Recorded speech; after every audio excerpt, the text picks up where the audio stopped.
This week in history.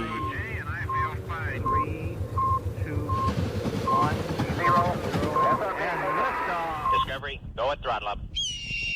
All right, Johnny. So first off, this week I've got that the first train robbery in the U.S. happens on October 6th, 1866, and I have some big preferences or prefaces to the whole first train robbery thing because by that I mean civilian train robbery while the train was moving because trains had been robbed when they were stationary, and obviously military trains got robbed a lot during the Civil War. But first civilian train robbery while it was moving. This is your So Wild West. this is your first horses running up, getting on, guns a blazing, give me your empty your pockets type. Yep, this is your very first one.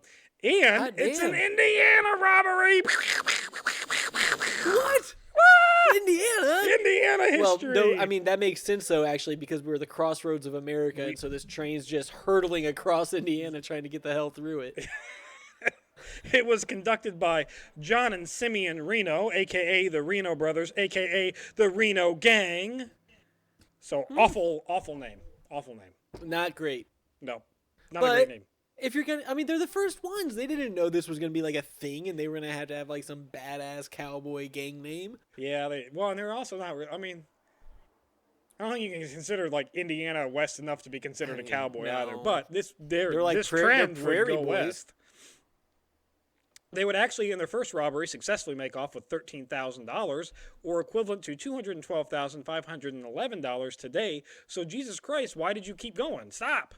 You're good. Who's traveling with that much money? I mean, I get there's probably a lot of people, but that's a lot to have just on a train. They robbed the Ohio and Mississippi Railroad in Jackson County, Indiana. So I don't know where Jackson County is. I think that's southeast. I'm sure. I'm from Indiana, and I don't. Might be Evansville. I don't know. No idea. Doesn't matter. Go look it up on a map. Ask Google. They would go on to rob 3 more trains, which forced rail companies to start employing heavily armed guards, lock boxes, and for all the valuables instead of just like having them in a train cart, like driving down all the payrolls. They actually put them in a freaking vault. So these guys are the reason that in Red Dead Redemption 2, when I'm galloping up behind a train, there's some asshole with a shotgun who yells at me, even though I'm just trying to follow the tracks. He thinks I'm going to try to rob it. It's because of this guy? It's because of these guys, yep. What an asshole. They are, in fact, assholes. In fact, you know what? I feel bad because, I'm like when I play games like this is sidetracked. When I play like Red Dead Redemption 2, I know the idea is that you're in the gang, and the idea is you're probably supposed to be a bad guy, and the idea is that you're probably supposed to go off and rob trains and shit. I've played about 100 hours of that game, and I have yet to rob a train that you weren't forced to rob because of the storyline. I tried one, and it went bad. Or even rob a stagecoach or a person. And the only time I've murdered anybody is because like I accidentally drew a gun and they got pissed at me, so I had to go on a murder spree. All sorts of accidental murders in RDR2, like for sure. Like that's the only time, because I never learned the controls. I played hundreds of hours, never really learned. It just wasn't quite intuitive. The controls are a little clunky. I pull my gun trying to talk. Well, because what you would think would be like aim winds up shooting the gun for some. Like if there's something like that. Shoots. Like aim and shoot is off. So what you think when you're aiming, you draw a gun and shoot, and it's weird. But anyways, that's right. All right. Anyway, on their fifth that didn't happen robbery this week. On their 5th train robbery, the train companies wisened up. They hired an army of Pinkertons. So go watch our Pinkerton episode if you want to know about those guys. And got into a shootout and got their asses kicked. Yeah, that'll happen. That happens. Pinkertons were kind of badasses. Yeah, well, and then they turned evil, but yes. But yes. Yes. But, I mean, are you saying a badass can't be evil? Well, fair enough. Like, have you seen the bad guy in the Bloodsport movies? I don't think I've ever seen the Bloodsport. Dude's the giant guy. He has a bouncing. He does this. He has a bouncing pecs, and he flexes one and then the other, and then this is a movie. Jean-Claude Van Damme gets the salt in his eyes, and he does the thing where This is a first, Johnny. This is a movie you've seen that I haven't seen. All right, you got to watch Blood. I mean, you have to watch it. I'll put it on the list.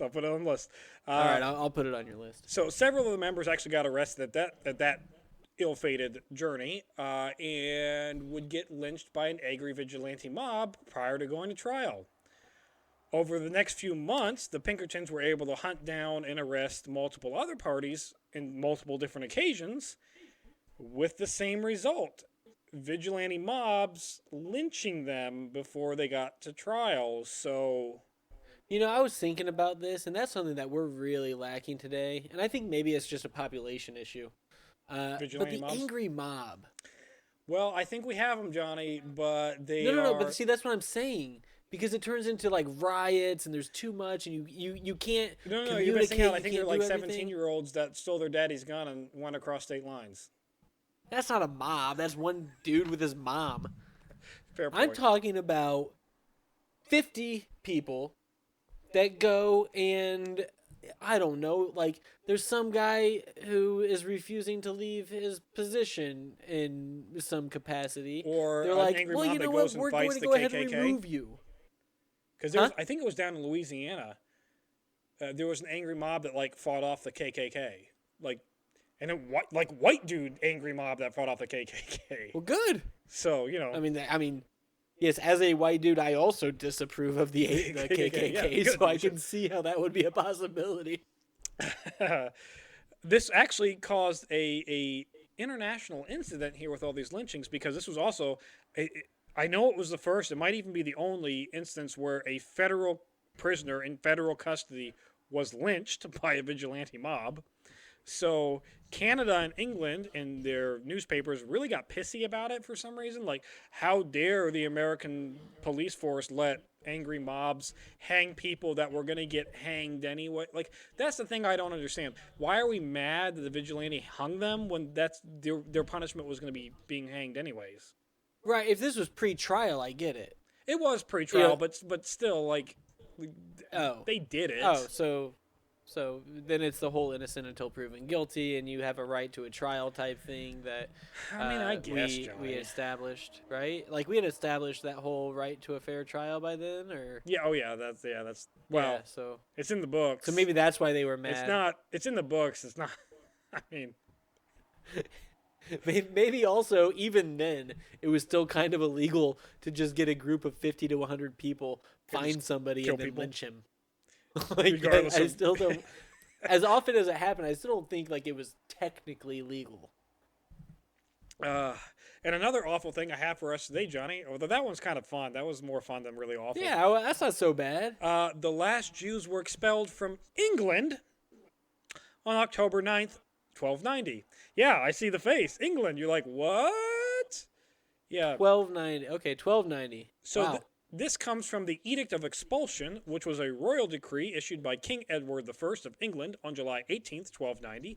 He demanded that the sheriffs of all counties have Jews expelled by no later than All Saints' Day, November 1st of 1290. So, mission accomplished. If you want to go that route, I guess.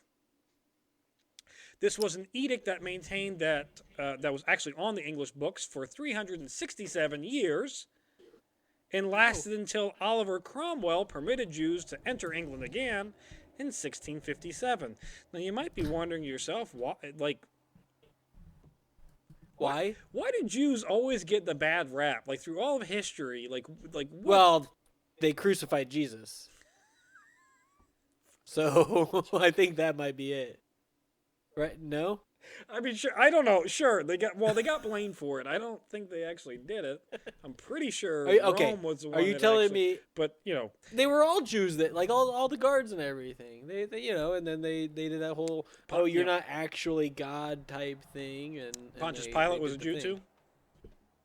Probably, I don't know. No, he wasn't. He was Roman. Anyways, so the edict stems from basically two parts. The first part is the fear that the Jews were rounding up Christian babies for sacrifice before Passover. Seems easy to disprove. Seems easy enough to disprove. And Did they have like a group of Christian people coming up and being like, "My baby was stolen and sacrificed"? I or- haven't looked this up, but I guarantee you that wasn't happening. Haven't looked it up, Yeah. but guarantee you it wasn't happening. The second part, and the real reason, is that at this time in England is very religious. They are very Christian. It is illegal for Christians to lend money to anybody for profit. So if you lend, it's got to be there can be no exchange of property. It's got to be out of generosity of your heart. I gave you $100. Like, if you repay me, you can only repay me $100. It's not 105. Thanks for floating that to me. Whatever. Yes, and that was law on the books. I bet the Jews didn't have that law. The Jews didn't have that law, and the law didn't apply to the Jewish community because it wasn't the the Jewish church wasn't the Christian church. It wasn't the English church, so it didn't apply. So the Jews were lending money for a profit. And so it's that law all by itself that has led to hundreds and hundreds of years of the stereotype that Jews are misers with money and penny pinchers, and because it's actually a very businessmen and out to make money and all that stuff. Yeah, that's a very standard theme across all of Europe. As a lot of European countries that were religious did this, and the Jews would take advantage of it because they could lend money to people that because how many Christians are going to be lending money and not getting anything out of it? Like, who's going to be like, oh yeah, I'll give my neighbor $100. Hope I get it back. Nobody's going to do that. Like I do that for my close friends and family. I'm not doing that for just some guy who comes up and is like, hey, can I borrow $100? I got you in a month. Yep. Nope. No. So the whole like Jews are money lenders, and it's because they were the only ones that could. They're the only ones allowed to, yeah. People imagine living in a society today where credit wasn't a thing, and you couldn't get a loan, and you couldn't buy things on credit. Yeah. I mean, it would be a better world, don't get me wrong, but, like... Well, I mean, we probably wouldn't have, like, iPhones and shit. Because, like, companies wouldn't make things so expensive that, like, 17 people are going to be able to afford. Well, yeah. Well, even video games are getting in on that now, because even the new Xboxes you can rent to own. Which I never thought I would see that happening. The idea of being able to go into a store and renting to own an Xbox. The renter center stores in general have always just kind of baffled me. Like it was always just like this foreign concept that I didn't get, and I didn't understand why my parents wouldn't ever go out and get a 70-inch TV. And then they wouldn't have to pay for it for like 2 years or something like that. I don't even know what it was with the commercials, but like they wouldn't go out and buy a 70-inch TV for us, even though they could have rented it and then eventually owned it. Well, to be fair, when you were a kid, it wasn't the 70. It was a 55-inch, big-ass projection screen that took up the whole Tommy, size. it looked 70 inches to me. But it was only 55. Okay? That's the sad thing. I'm a small person. Always have been. Things look bigger to me. It's a gift and a curse. And to not end things on a bad note. Well, actually, it still does kind of leave it on a bad note. This is very quick. I'm just going to say this one sentence and get out of here. Costa Rica would abolish slavery also on October 9th, 1824. So Costa Rica abolished slavery before the United States did. Let that sink in. I think that's my favorite argument about, like, from Americans, like, arguing, be like, well, we weren't so bad with slavery or whatever. They're like, everybody was doing slavery back then. It's like, no, everybody was, like, before, and then they all stopped and decided that people were people, and then we kept going. Yeah, we kept going. Like, that's what they ignore. And that's This Week in History.